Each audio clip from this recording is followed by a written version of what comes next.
Most histories of war medicine begin in European lecture halls or military hospitals. Ether, antisepsis, triage charts, and Red Cross tents. The story is usually told as a march of progress, primitive remedies giving way to scientific breakthroughs. But that narrative leaves out an uncomfortable truth. On nearly every continent, in conflicts from the 19th century through the world wars, soldiers survived because of knowledge that did not originate in formal medical academies. They survived because indigenous healers understood terrain, plants, infection, nutrition, and trauma in ways outsiders often did not. And in more than a few cases, modern military medicine quietly absorbed those lessons while rarely acknowledging their source. If you are serious about preparedness and historical reality, this matters. War does not unfold in laboratories. It unfolds in jungles, deserts, mountains, and frozen forests. In those environments, survival often depends less on what is in a surgeon's kit and more on what is growing underfoot. What follows is not a romanticization of traditional medicine. It is a sober look at how indigenous healing knowledge functioned under conditions of scarcity, invasion, and total war, and how it saved lives when formal systems failed. Long before modern field hospitals existed, survival medicine was rooted in ecology and observation.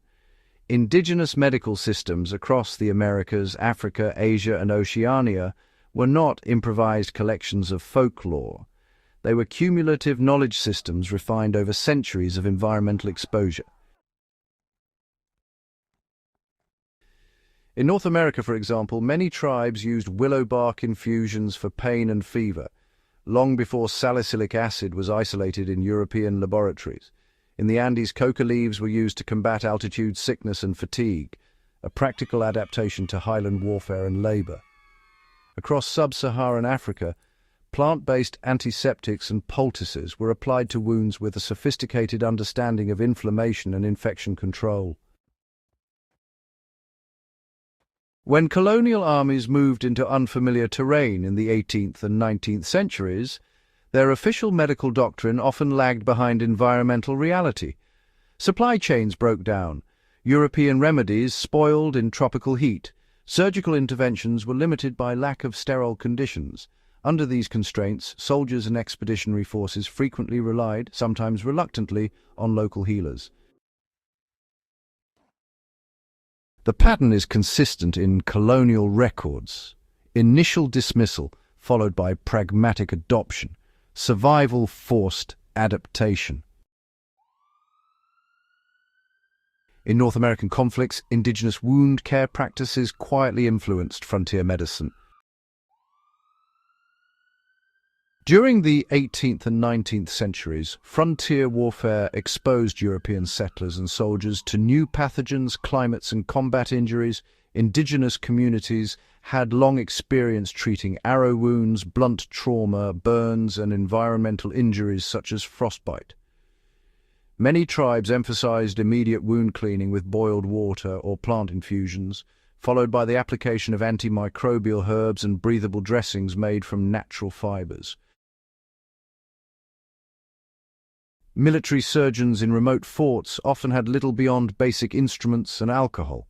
Correspondence from frontier physicians documents the borrowing of herbal treatments, especially for infections and gastrointestinal illness. Certain plant-based poultices reduced swelling and prevented wound deterioration in the absence of advanced surgical intervention. More broadly, indigenous emphasis on mobility during recovery, avoiding stagnation in damp, contaminated conditions, aligned with what modern medicine would later recognize about infection control. In environments where evacuation to hospitals was impossible, localized, ecologically grounded treatment kept casualties alive long enough to recover or rejoin their units. These were not formal transfers of knowledge through medical journals. They were field-level adaptations driven by necessity. In tropical warfare, indigenous knowledge of disease prevention often mattered more than battlefield surgery. By the late 19th and early 20th centuries, imperial conflicts increasingly unfolded in malaria-prone jungles and humid coastal regions. European and American troops entered these environments with limited immunity and incomplete understanding of local disease ecology. While germ theory was emerging, practical implementation lagged in remote theaters. Indigenous communities, by contrast, often structured daily life around seasonal disease patterns. They understood which water sources were safer, which plants repelled insects, and how settlement placement affected exposure to stagnant water. In parts of Southeast Asia and the Pacific, local populations used plant-based repellents and smoke techniques to reduce mosquito density. In West Africa, bitter herbal infusions were used to manage fevers consistent with malaria. During World War II, Allied and Japanese forces fighting in the Pacific encountered staggering rates of disease. Malaria, dysentery, and fungal infections disabled more soldiers than combat in certain campaigns. In these contexts, troops sometimes learned from local populations how to identify potable water, treat tropical ulcers with available plant materials, and manage dehydration using indigenous oral rehydration methods. Formal military medicine eventually integrated quinine and later synthetic antimalarials, but on the ground, day-to-day survival often depended on adopting local preventive strategies. The lesson is clear. In hostile environments, prevention grounded in local ecological knowledge can be more decisive than advanced surgical capability deployed too late. In 20th century anti-colonial struggles, whether in Kenya, Vietnam, or Algeria, guerrilla forces operated with minimal logistical support. Formal hospitals were targets, and supply chains were, pretty unreliable. Under these conditions, traditional healers were not peripheral figures. Actually, they were integral to operational continuity. During the Mau uprising in Kenya in the 1950s, forest-based fighters relied on herbal treatments for wounds, infections, and, nutrition deficiencies. Colonial authorities often dismissed these practices as superstition, yet insurgents maintained operational capacity in forest conditions that, honestly, severely strained British patrols. Similarly, in Vietnam, both Viet Minh and later Viet Cong units incorporated traditional herbal medicine alongside, limited modern supplies. Jungle warfare produced constant skin infections, leech exposure, and malnutrition. Local plant knowledge mitigated some of these conditions and, reduced dependence on external resupply. From a preparedness standpoint, this reveals something essential. Resilience in asymmetric warfare often depends less on technological superiority and more on distributed knowledge systems that cannot be easily disrupted. Nutritional knowledge was often as life-saving as wound treatment. Malnutrition and vitamin deficiencies have quietly shaped the outcomes of wars. Scurvy, pellagra, and beriberi have weakened armies more effectively than enemy fire. Indigenous diets, adapted to local ecosystems, frequently contain the micronutrients necessary for long-term survival in specific climates. In Arctic regions, Inuit dietary practices, rich in vitamin C from raw meat and organ consumption, prevented scurvy despite minimal access to plant matter. European explorers who ignored this knowledge suffered predictable consequences.